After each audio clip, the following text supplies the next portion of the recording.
Code of the Missile or Code of the Earthshaker? Which one is better for PvP, I hear you asking? Now we're going to figure out that right now in this video. We're going to be taking a look at what the best skill tree that the striker has available to him is. And we're going to start off right by saying that this is one of the hardest decisions I've had to make when making one of these types of video. Purely because Code of the Earthshaker, the top skill tree for the striker, and also Code of the Missile, the middle one, the new one that came with the Forsaken expansion, are so closely matched and both have pros to their games that it's really a difficult call to call which one of these is actually the best. I would go out on the limb and definitely say that both of these classes can definitely be used in the casual Crucible playlist, but also the competitive. So please do not be discouraged or hurt if I do not pick the class that you think is the best. But I'm going to start now to move towards the one that I just think tips the other one, and I'm going to go through why I believe that in the rest of the video. So drum roll please. Code of the Missile for me is definitely the best in my opinion, and there's a few reasons why I just think it pips Code of the Earthshaker. Now we're going to get into them a bit later. Now we're going to dive into them throughout the video, and now I'm going to start going over just the overall class abilities and hopefully highlight some of the reasons why this is a very, very good class for PvP.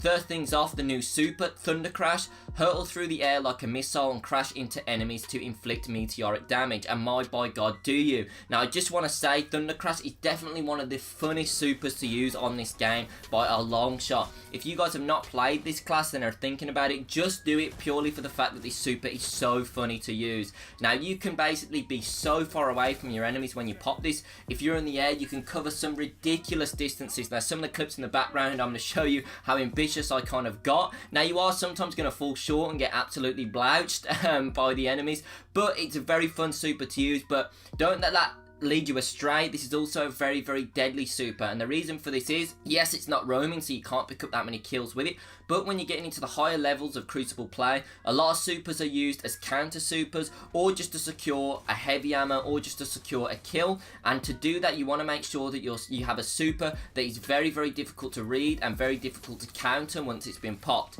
And definitely Thundercrash is one of those, because once you've popped it, you move so quickly in the air, it's very difficult to get taken out in that short space of time if you do use it right. Because you can travel so much distance, you can actually pop it from behind a wall, curve the arc of the actual crash, and then get an enemy that was behind cover, so you can pop it from within safety. And plus the charge up time is kind of long, so you do want to make sure when you are using it that you're not directly out in the open. I would advise popping it when you're not in someone's line of sight, but obviously sometimes situations dictate that you change it. But also that you can get some very, very nice plays with this because of the distance you can travel, because of how quickly you can do it, and because of the super shutdown potential that it has, because it does so much damage. You can definitely use it as a counter super to other supers. Just make sure that you are trying to pop it at the right times, because otherwise you're going to end up not really getting many kills. Make sure that you utilize it. If you are going to get one kill, make sure it's for a play, make sure it's for the heavy ammo, try and make sure it's for getting that B flag on control, or just a big play. You want to make sure you're getting the most out of it, or if it's just going to be a beastly moment, you may as well do it as well. Moving on to the next perk, Ballistic Slam. After sprinting, leap into the air and press RB to slam into the ground and damage nearby enemies. Now I thought that at first when I saw this ability it was not going to be as good as Shoulder Charge, but now I'm starting to lean towards the fact that I might prefer Ballistic Slam. Now please don't kill me for saying that. Shoulder Charge is still very, very good, one hit kill, what's not to love, but Ballistic Slam is really good because you can also hit multiple enemies at once. You can cover so much distance, and I think that's the reason why I like it the most. To activate Ballistic Slam you have to be sprinting the same way that it works when you're doing your Shoulder Charge. You'll get that kind of effect going on your screen when you know you can proc it, and then once it's been procced, you'll fly towards your enemy or fly to wherever you're looking, and you'll basically close that distance very, very quickly. Now it's really good if you are using a shotgun or you're playing an aggressive playstyle. You can close the distance, damage the enemy. This isn't a one-hit kill, but you're going to damage multiple enemies in an area, and I believe it leads them to around about another one-hit melee to kill them. So you can definitely pick up a lot of kills when you're using this, because you have the element of surprise. A lot of people aren't going to expect you to come towards them so quickly. You're going to catch them off guard, and if they don't have their shotgun out, you're most likely going to kill them every single time. So it's very, very good for jumping into groups of enemies, catching people off guard. Now another benefit for this perk that I didn't think of when I was first using it is for actually escaping. If you're running away from someone, you need to get into cover quickly, but it's quite far away.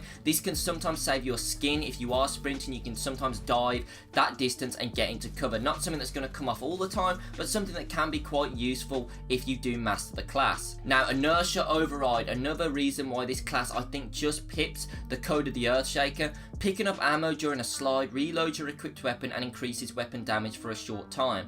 Now when this actually activates, it's so good for the state of the game at the moment with shotguns being so prevalent, because when you slide over an ammo brick, likely to happen if you are doing that run and gun shotgun type of playstyle, you're going to get that round reloaded into your magazine, which might be crucial to you winning the next gunfight, so you don't have to manually reload it. So when you slide, you can practically slide into your enemy.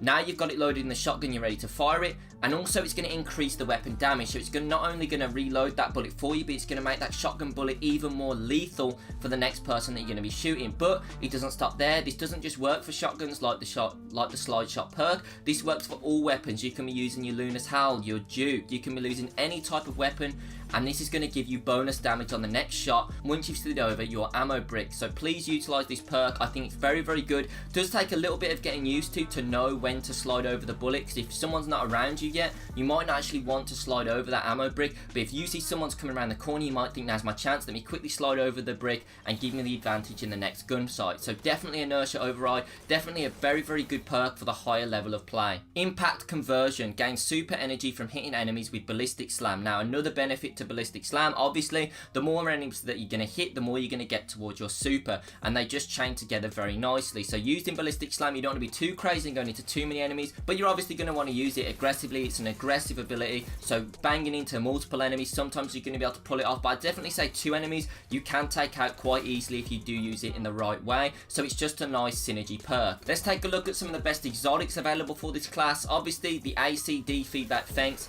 a very good melee ability, very good for that run and gun type of playstyle, very good for up close and personal. If you're going to be using a shotgun, I'd recommend either the ACD Feedback Fence or potentially the Syntheseps. Another exotic that does a lot of work to your melee ability, increases the range, and also means you do more damage when you're surrounded by more enemies. Now this also works very nicely with Ballistic Slam. Obviously if you're slamming into multiple enemies, you're going to want that bonus melee damage, so this could be something that could pair quite nicely together. Now obviously though, you have the most broken exotic in the game right now, the One-Eyed Mask. If you have this, I would definitely recommend running it on this Titan class, because it just makes you an absolute beast. There's not really much more to say about it, it just makes you an absolute tank.